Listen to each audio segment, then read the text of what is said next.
We are still reading from Augie's point of view, and this section is called Ducks.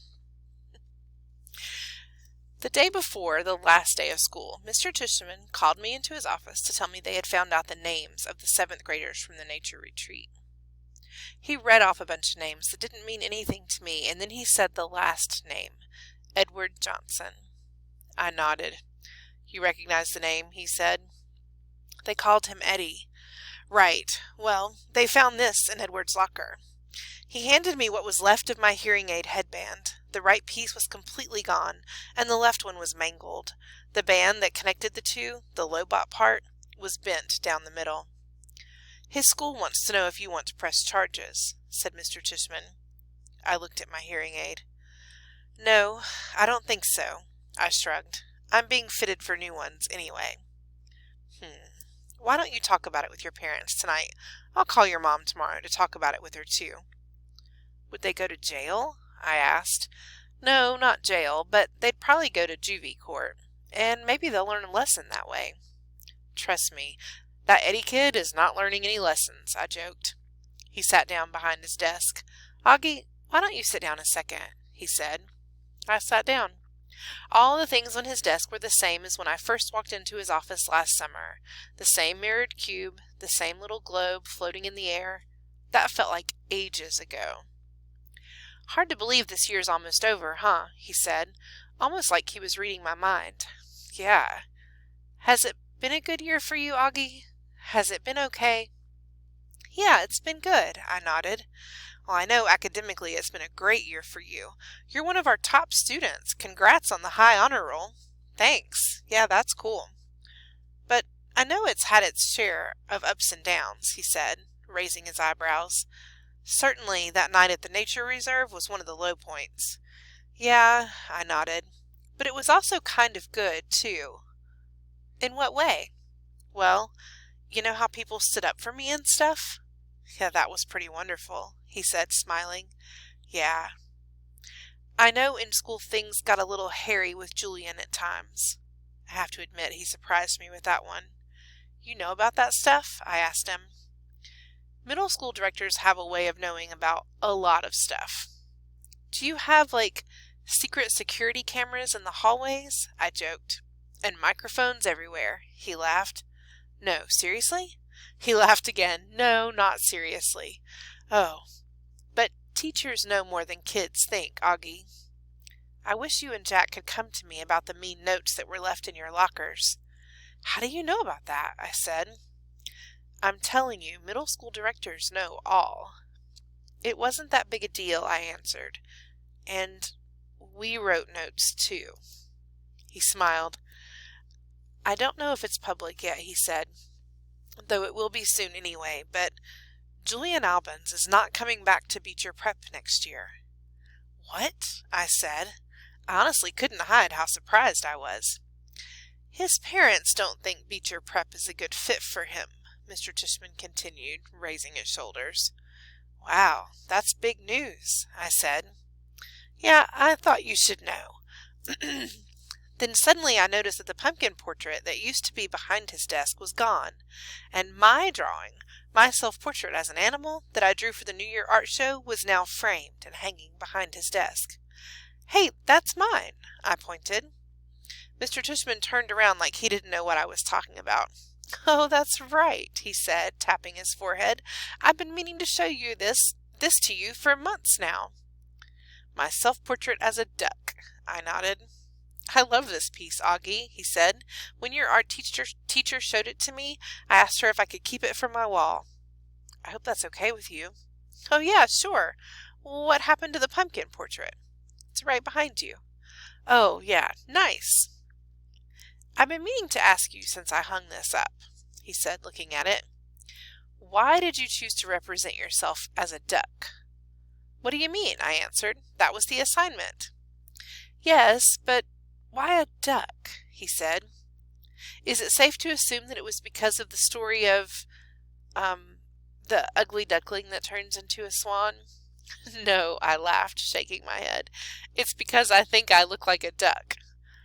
Oh, said Mr. Tushman, his eyes opening wide. He started laughing. Really? Huh, Here I was looking for symbolism and metaphors, and sometimes a duck is just a duck. Yeah, I guess, I said, not quite getting why he thought that was so funny. He laughed to himself for a good 30 seconds. Anyway, Augie, thanks for chatting with me, he said finally. I just want you to know it's truly a pleasure having you here at Beecher Prep, and I'm really looking forward to next year. He reached across the desk and we shook hands. See you tomorrow at graduation. See you tomorrow, Mr. Tishman. The last precept.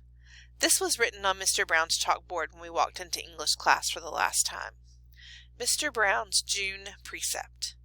Just follow the day and reach for the sun. The polyphonic spree. Have a great summer vacation, Class 5B. It's been a great year and you've been a wonderful group of students. If you remember, please send me a postcard this summer with your personal precept. It can be something that you made up for yourself or something you've read somewhere that means something to you. If so, don't forget the attribution, please. I really look forward to getting them. Tom Brown, 563 Sebastian Place, Bronx, New York, 10053. When he says don't forget the attribution, he means don't forget to tell where it came from. So if somebody else said it, give them credit. The drop-off.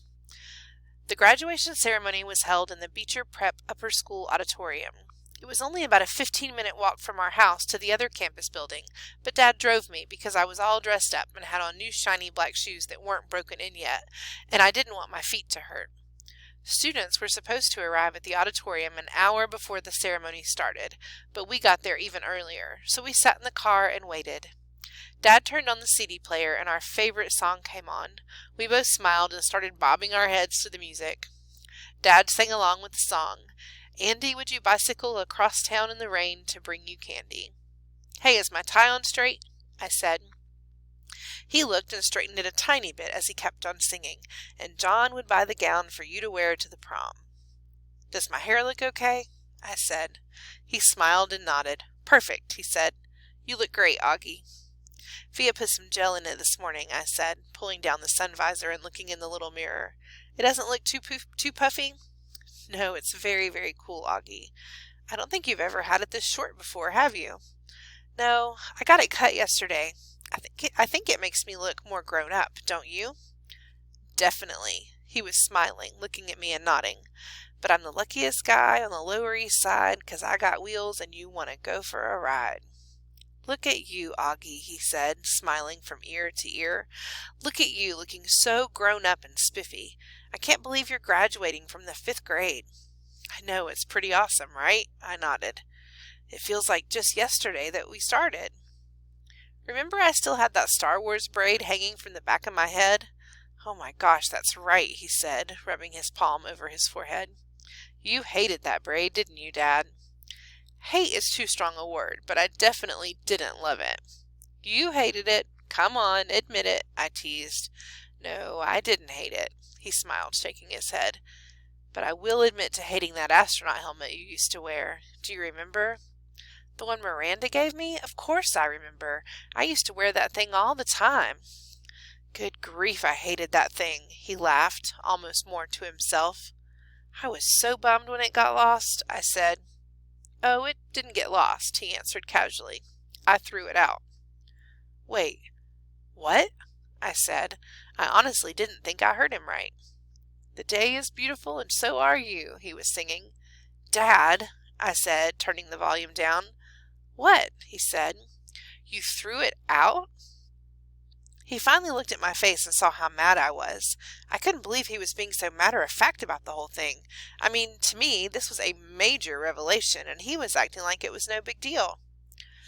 "Augie, I couldn't stand seeing that thing cover your face anymore," he said clumsily. "Dad, I loved that helmet. It meant a lot to me. I was bummed beyond belief when it got lost. Don't you remember?" "Of course I remember, Augie," he said softly. "Oh, Augie, don't be mad. I'm sorry.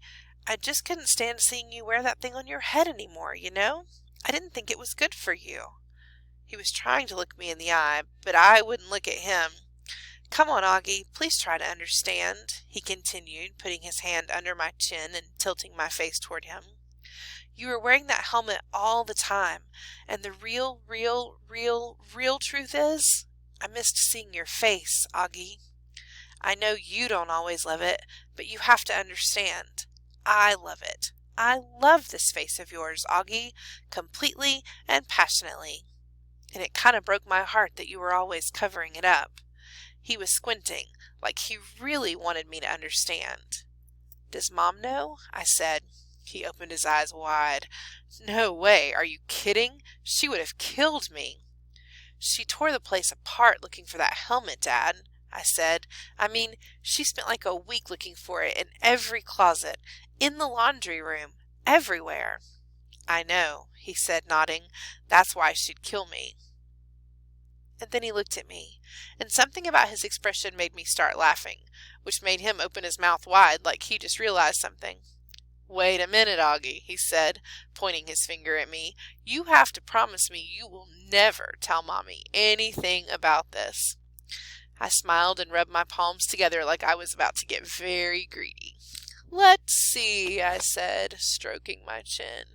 I'll be wanting that new Xbox when it comes out next month, and I'll definitely be wanting my own car in about 6 years. A red Porsche would be nice, and he started laughing. I love it when I'm the one who makes Dad laugh, since he's usually the funny man that gets everybody else laughing.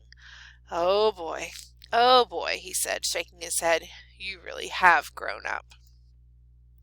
The part of the song we loved to sing the most started to play, and I turned up the volume. We both started singing, I'm the ugliest guy on the Lower East Side, but I've got wheels and you want to go for a ride. Want to go for a ride, want to go for a ride, want to go for a ride. We always sang this last part at the top of our lungs, trying to hold that last note as long as the guy who sang the song, which always made us crack up. While we were laughing, we noticed Jack had arrived and was walking over to her car. I started to get out. Hold on, said Dad. I just want to make sure you've forgiven me, okay? Yes, I forgive you. He looked at me gratefully. Thank you. But don't ever throw anything else of mine out again without telling me. I promise. I opened the door and got out just as Jack reached the car. Hey, Jack, I said. Hey, Augie. Hi, Mr. Pullman, said Jack. How you doing, Jack, said Dad. See you later, Dad, I said, closing the door. Good luck, guys, Dad called out, rolling down the front window. See you on the other side of 5th grade. We waved as he turned on the ignition and started to pull away. But then I ran over and he stopped the car. I put my head in the window so Jack wouldn't hear what I was saying. Can you guys not kiss me a lot after graduation? I asked quietly. It's kind of embarrassing. I'll try my best. Tell Mom, too. I don't think she'll be able to resist, Augie, but I'll pass it along. Bye, dear old Dad. He smiled. Bye, my son, my son.